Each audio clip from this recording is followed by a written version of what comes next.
네, 여러분 반갑습니다. 오늘 추석 당일 아침입니다. 10월 1일이고요. 10월의 첫날이면서 우리 고유의 명절인 추석 아침입니다. 여러분 가족과 또 친지들과 또 아니면 여러분 혼자 계실지라도 하나님이 주시는 은혜가 이 아침에 풍성하게 여러분 개인과 가정에 임하시기를 주님의 이름으로 축원드립니다.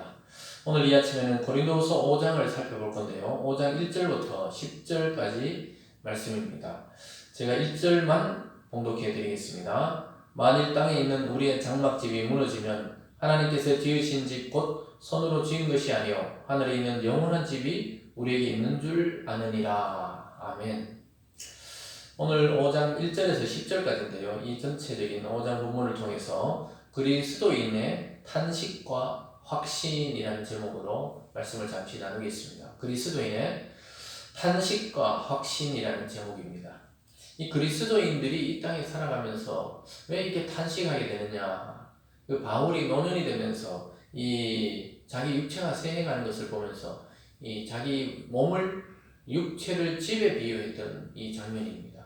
그래서 육체의 이 장막, 육체의 집은 허물어져 가고 그러나 자기에게 소망이 있는 것은 영원한 하나님의 나라에 부활의 몸, 또 영원한 집이 있다고 그렇게 고백하면서 우리가 탄식하지만 그 소망이 없는 탄식이 아니고 우리도 믿지 않는 자와 똑같이 늙어가고 죽어가고 결국은 무덤에 묻히게 될 것입니다. 그러나 그게 끝이 아니라 영원한 소망의 나라, 영원한 몸이 있다는 것을 오늘 바라보면서 또 그리스도인들의 그 소망의 확신을 가지게 된다는 것입니다. 그래서 오늘 그리스도인의 탄식과 확신은 우리 속에 공존하고 있다는 것을 깨닫게 됩니다. 오늘 첫 번째로 두 종류의 집이 있다고 말하고 있습니다. 1절에서 3절을 다시 보면요. 만일 땅에 있는 우리의 장막집이 무너지면, 여기서 땅에 있는 우리의 장막집이란 말이 진짜 집이 아니고 우리 육체를 비유한 것입니다. 이 땅에 있는 육체가 무너지면 하나님께서 지으신 집 곧 손으로 지은 것이 아니요 하늘에 있는 영원한 집이 우리에게 있는 줄 아느니라. 그러니까 이 육체를 가지고는 영원하게 살 수가 없는 거예요. 그래서 이 육체가 무너지고 없어지고 사라지면 영원한 하나님이 지으신 그 집, 부활의 몸이 우리를 기다리고 있다는 것을 의미하고 있는 것입니다. 그러면서 2절에 참으로 우리가 여기서 탄식하며 하늘로부터 오는 우리 처소를 덧입기를 간절히 사모하노라. 이 땅에 있으면서 한계가 뭡니까? 날고 뛰고 열심히 하고 싶어도 육체가 쇠해가면서 죽음에 대한 공포를 느끼게 되면서 한계를 느끼는 것입니다. 그럴 때 우리는 하늘로부터 오는 하나님으로부터 오는 그 처소, 그 몸을 덧입기를 소망한다는 것입니다. 3절입니다. 이렇게 입으면 우리가 벗은 자들로 발견되지 아니하려 함이라. 참으로 이 장막에 있는 우리가 짐진 것 같이 탄식하는 것은 벗고자 함이 아니요 오히려 덧입고자 함이니 죽을 것이 생명에 삼킨 바 되게 하려 함이라. 굉장히 어려운 말 같지만 쉬운 말입니다. 우리의 이 죽을 육체가 죽지 않을 생명에 삼킨 바 되어서 영원히 살 것을 소망한다 이 말입니다. 그러니까 우리 육체는 이게 한계가 있잖아요. 다 죽어요. 다 죽습니다. 그런데 어떻게 영원히 살 수 있느냐? 영원한 생명이 우리를 삼켜버리면 영원히 그 생명과 함께 살아갈 수 있는데 이것을 부활을 비추어서 이야기한 것입니다. 바로 이어지는 4절에서 7절까지가 오늘 두 번째 부활의 생명을 이야기하고 있는 것입니다. 부활을 아는 자와 모르는 자는 완전히 다르다는 것입니다. 그래서 4절 끝에 보면 죽을 것이 생명에 삼킨 바 되게 하려 함이라. 우리의 이 육체, 썩을 육체, 이 땅에 소망이 없는 이 육체가 영원한 생명에 삼키지기를 바란다. 그런데 그것을 이루신 분이 있죠. 바로 그리스도입니다. 또 그것을 보증하는 분이 있죠. 성령 하나님이라는 것입니다. 5절입니다. 곧 이것을 우리에게 이루게 하시고 보증으로 성령을 우리에게 주시니는 하나님이시니라.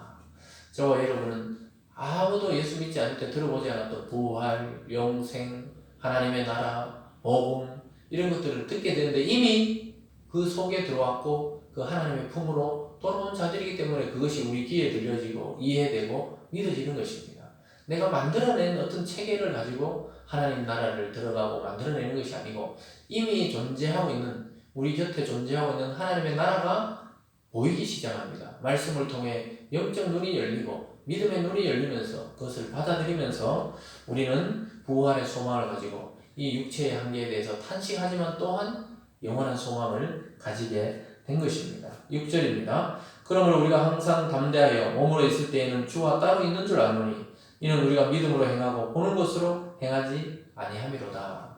주님이 우리와 함께 하고 계시다는 사실을 확신한다는 것입니다. 왜냐하면 부활의 성령의 그 영이 우리를 이미 인치시고 보증하고 우리 마음속에 와서 그것을 믿어지게 하기 때문에 우리는 주와 따로 있는 것 같지만 또 함께 있는 것입니다. 그래서 믿음으로 행하고 우리가 눈에 보이는 것은 다 쇠해지고 죽어가지만 믿음으로 볼 때는 새로워지고 영원하고 다른 세계가 있다는 것을 깨닫게 됩니다. 여러분 이것이 참으로 부활을 아는 자와 모르는 자의 인생의 의미가 달라지는 지점이 여기에 있습니다. 결국 아무리 잘나고 똑똑하고 위대해 보여도 영원한 세계를 모르는 자의 끝은 두려움과 공포와 멸망으로 끝이 나지만 영원한 세계를 알고 하나님 나라를 대해서 믿어지는 자는 끝이 아닌 것입니다. 영원한 새로운 시작입니다. 그러면서 마지막 세 번째로 그리스도인들은 확신을 가질 필요가 있다고 이야기하고 있습니다. 8절입니다. 우리가 담대하여 원하는 바는 차라리 몸을 떠나 주와 함께 있는 그것이라. 그런즉 우리는 몸으로 있든지 떠나 있든지 주를 기쁘시게 하는 자가 되기를 힘쓰노라. 실제로 빨리 몸을 벗고 이 노년의 이 바울은 이 고통스러운 병과 또 이 환난을 벗어나서 빨리 주님의 나라로 가고 싶은 것이 오히려 소망이었습니다. 그렇지만은 우리가 몸으로 있든지 떠나 있든지 주를 기쁘시게 하는 자가 되기를 힘쓰면 된다는 것입니다. 여러분 확신을 가지시고 여러분이 주님과 함께 연합되어 있다는 사실을 믿으시기 바랍니다. 사나 죽으나 우리는 그리스도 안에 영원히 살게 되고 또 기쁜 자로 살아가고 있는 것입니다. 그래서 우리의 목적은 살아있든지 죽든지 주님을 기쁘게 하는 것이 우리 일생의 목표가 되어야 할 줄 믿습니다. 그런 자에게는 10절에 보면 상이 있다고 그래요. 이는 우리가 다 반드시 그리스도의 심판대 앞에 나타나게 되어 그 죽음 이후에 우리가 심판대 앞에 서게 되죠. 그때 각각 선악간에 그 몸으로 행한 것을 따라 받으려 함이라. 몸으로 행한 것. 이 땅에 살았을 때 행했던 모든 것을 하나님은 자료를 갖고 계세요. 그 자료에 따라서 믿음의 분량에 따라 상을 주시고 믿음이 없고 하나님을 믿지 않고 불신했던 자에게는 벌을 주시는 결국 멸망으로 가게 되는 그 심판이 남아있다는 것입니다. 그래서 저와 여러분에게는 우리는 참 보잘것없고 때로는 우리 욕심대로 죄를 따라 살아왔는 것 같지만 그리스도 안에 있기 때문에 하나님께서 그리스도와 약속하신 그 약속 때문에 우리를 살리시고 영원한 세계로 인도하시고 무엇보다 그 세계에 상이 있다고 이야기하고 있습니다. 사랑하는 여러분, 오늘 이 짧은 19절이지만 굉장히 중요한 의미가 들어있습니다. 우리 인생은 한계가 있습니다. 세월은 흘러가고 원래 1년도 코로나로 인해서 참 벅차게 살아가시고 또 한 주 한 주가 얼마나 빠른지 이미 가을이 되었고 또 오늘 추석날을 당하게 되었습니다. 그런 거 보면은 인생은 참 빠르게 지나가는 것 같습니다. 저보다 연배가 높으신 분들은 더 잘 깨닫겠죠. 그렇기 때문에 곧 우리는 죽음의 문턱을 넘어서야 될 때가 곧 다가올 것입니다. 그러나 두려워하지 말 것은 오늘 바울의 고백처럼 우리가 사나 죽으나 주님을 기쁘시게 하는 자라면 우리는 죽음도 두렵지 않고 사는 것도 기쁘다 이렇게 볼 수가 있습니다. 그래서 이 세상의 모든 일이 의미가 있습니다. 여러분 죽는 것을 너무 소망한다고 영원한 세계에 있다고 이걸 대충 살라는 게 아니에요. 그 세계가 있기 때문에 오늘 우리가 복음으로 하루하루 믿음으로 살아내는 것은 의미가 있고 하나님 안에 참 아름다운 것이고 또 우리에게 이 육체의 생이 주어졌다는 것은 복이고 축복입니다. 이 세상에 태어나서 살아가는 자들과 또 이 세상의 만물을 바라보는 것과 복음을 듣고 주님을 알고 하나님을 믿게 되었다는 것은 놀라운 기적 중에 기적인 것입니다. 여러분 사나 죽으나 주 안에 있는 여러분임을 확신하십시오. 부활의 몸을 덧입고 이미 그렇게 살아가는 자들입니다. 그런 사람들답게 하루하루 무의미하게 보내지 마시고 의미 있는 시간을 보내시기 바랍니다. 사랑하는 여러분, 오늘 추석을 맞이해서 좀 여러분 어떤 형편에 계시는지 저는 잘 모르지만 각자의 그 정한 곳에서 오늘 이 말씀처럼 우리의 소망은 결국 이 땅이 아니라 영원한 하나님의 나라라는 것을 알고 오늘 만나는 사람들, 오늘 만나는 가족들에게 소망을 전하고 복음을 전하고 또 기쁨과 사랑을 통해 섬기는 그러한 위대한 그리스도인의 삶을 오늘 하루도 살아가시기를 주님의 이름으로 축원드리면서 또 여러분의 모든 가정에도 주님의 주시는 평화와 은혜가 있기를 주님의 이름으로 축원드립니다. 기도하겠습니다. 사랑의 하나님 아버지 감사합니다. 오늘 민족의 명절 또 귀한 추석을 맞이하였습니다.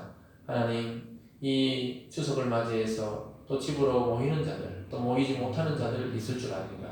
하나님 그들 각 사람에게 은혜를 더하여 주시고 위로하여 주시고 오늘 바울의 고백처럼 사나 죽으나 주님께 영광을 돌리며 주님을 기쁘시게 하는 자로 살아가는 참된 그리스도인들 다 될 수 있도록 인도하여 주시옵소서. 우리 성도님들의 각 가정에 평안을 주시고 위로를 주시고 이 어려운 시절을 믿음으로 승리하며 또 행복과 기쁨으로 살아가는 우리 모든 가족들 다 될 수 있도록 축복하여 주시옵소서. 감사드리며 예수님 이름으로 기도드리옵나이다.